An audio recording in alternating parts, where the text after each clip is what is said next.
Hey guys, it's Rob.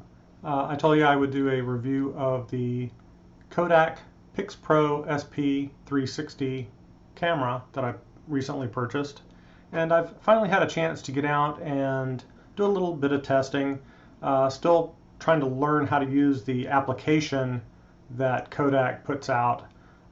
This application you're seeing on the screen here is their beta version, which includes the ability to upload directly to YouTube and in a format that YouTube can allow you to scroll around. You can literally just kind of drag your mouse around and look at the 360-degree view as the video plays. And I've uploaded a video of me riding my lawnmower around the yard with the PixPro mounted to the little clip mount and attached kind of like this under the brim of my hat. So it makes my rather petite and cute little nose look extremely huge. Anyway, I've placed that video up and I'll put a link to it. So if you want to watch it, you can, and you can actually scroll around and see various aspects of the 360-degree image as I'm mowing my lawn, as boring as that may be. Anyway, when you record with the PixPro, you've got some different settings that you can choose from within the camera, and they've also got an app that you can upload to your smartphone, either Android or to the iPhone, which I have, and control the camera through the iPhone. And the first part of the lawnmower video, that's what I'm doing. I'm actually getting that set up. It uses Wi-Fi, so you have to connect your phone to it as if it were a Wi-Fi connection, a hotspot. And that works fairly well. Like most things that connect through Wi-Fi or Bluetooth, it's a little bit glitchy at times, but it worked pretty well. You could also just step through the menus to make your settings. If you're using the forward-facing individual, standard flat image, it will record that into the camera as such. If you're using any of the 360-degree type of settings, what you wind up with for the raw file out of the camera is a square with a circular image, such as what you're seeing here on the screen.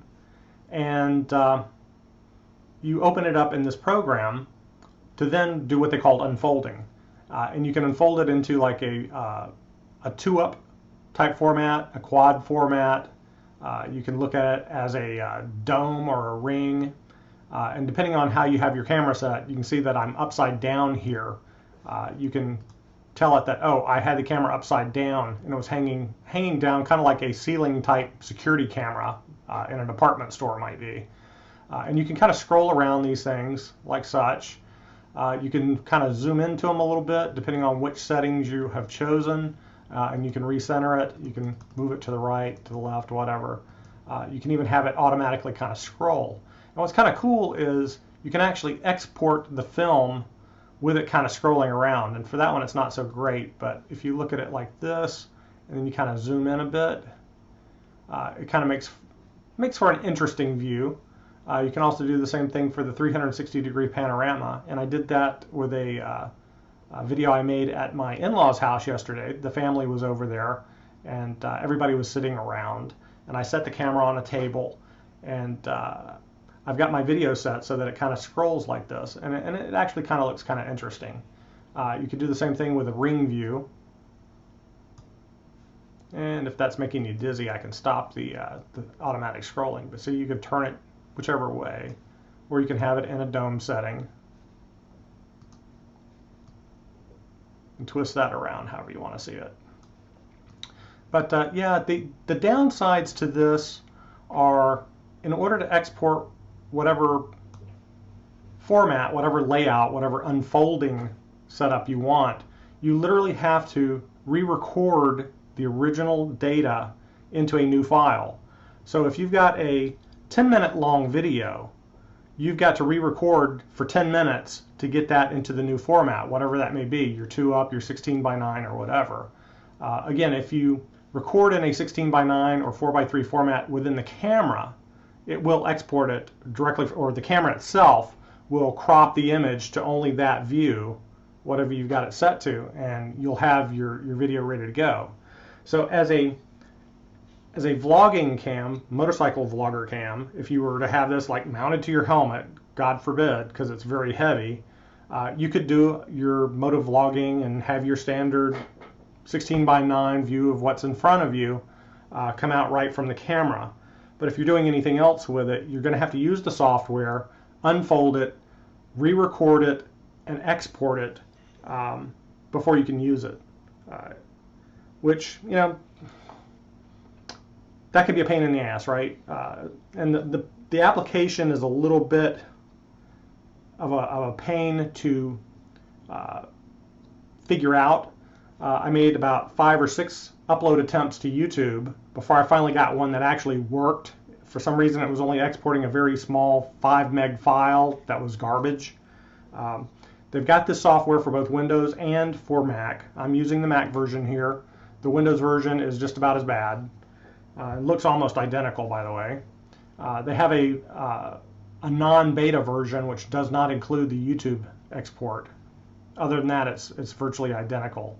I don't know that they're even still working on and engineering new versions of this application. This came out about a year ago, and I don't know if they're going to update it. Maybe this camera is dead already. I don't know. So as a vlogging camera, I would not recommend this as your primary vlogging camera. It's just not going to work for you. The quality of the video when you're exporting as a 16:9 or even recording in the camera as a standard 1080p format, 16:9, the image quality is not good because the camera is taking a very wide image and all it's doing is it's cropping out a very small portion of it. So, and then you're re-recording usually before you upload to YouTube, and so the quality just degrades. However, what I think it will be good for is those individuals who want to do something a little different, the kind of one-off type of things where maybe you have it mounted on your handlebar like this so that you can get that 360-degree panorama of what's around you and maybe edit that into your footage. The other thing, and this is what I found when we were with the family yesterday, and I thought was a great idea. All the family members were in the living room sitting around a table, basically in a circle. I set this in the middle of it, and that allowed everybody to be in the image. And I'll show you here. This is what I got. Now if I zoom into it, into a 360-degree panorama, and I start spinning it around, just make it go ahead and turn on its own, I've got everybody that was there, and if I play the video, you can hear everybody talking. The audio quality is actually pretty decent. You can see me getting up there and showing my sister-in-law and her husband my cell phone with the images that were being displayed at the time. And anyway, you know, this is just a little short 20-second clip of the entire family sitting around talking. So for something like that, it could probably be useful. Anyway, as I mentioned, to export this, you have to literally re-record it and replay it. And come on, stop. It doesn't want to stop, does it? Oh, okay. I guess I have to do that to make it stop.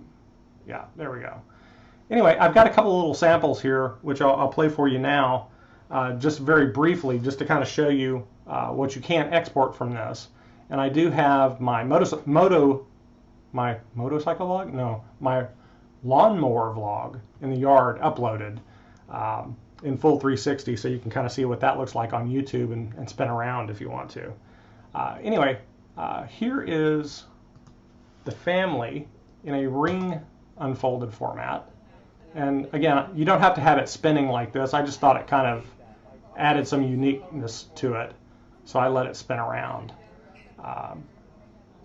This is the same video in the panorama, and again I have it moving so that you can kind of see everybody as they're walking around and or sitting and talking.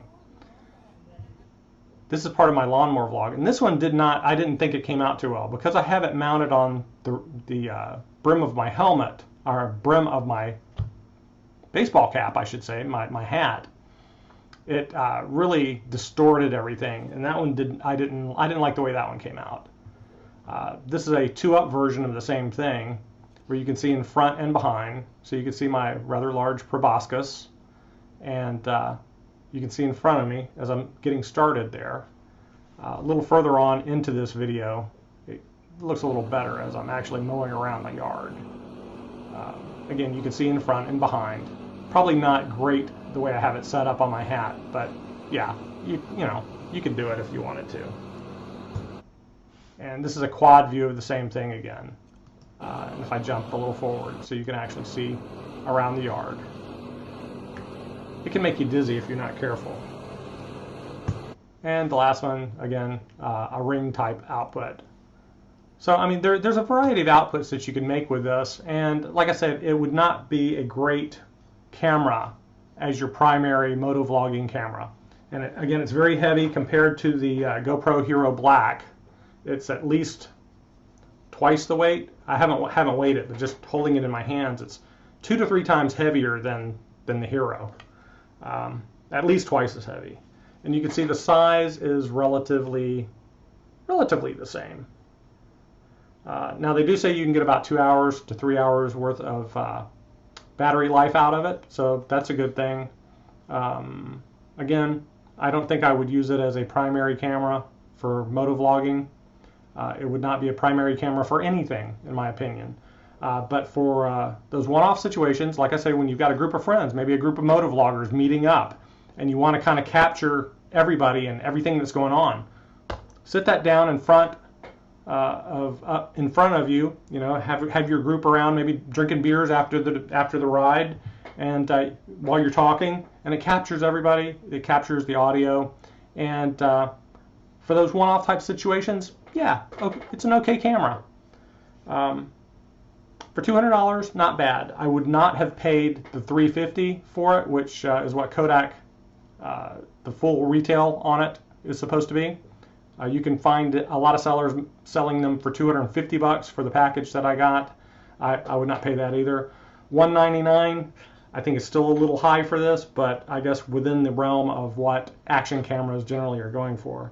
I'm not even sure you can really call this an action camera. It's splash proof.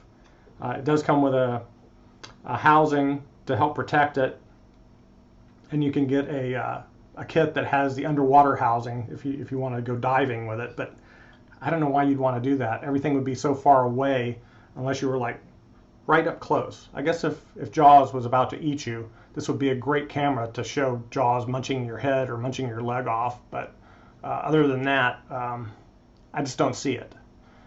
Anyway, this is kind of my review of the Kodak PixPro SP360. Let's try that again. This is my review of the Kodak SP360 PixPro. Anyway, yeah, little action camera. There you go. Have a good one. Bye.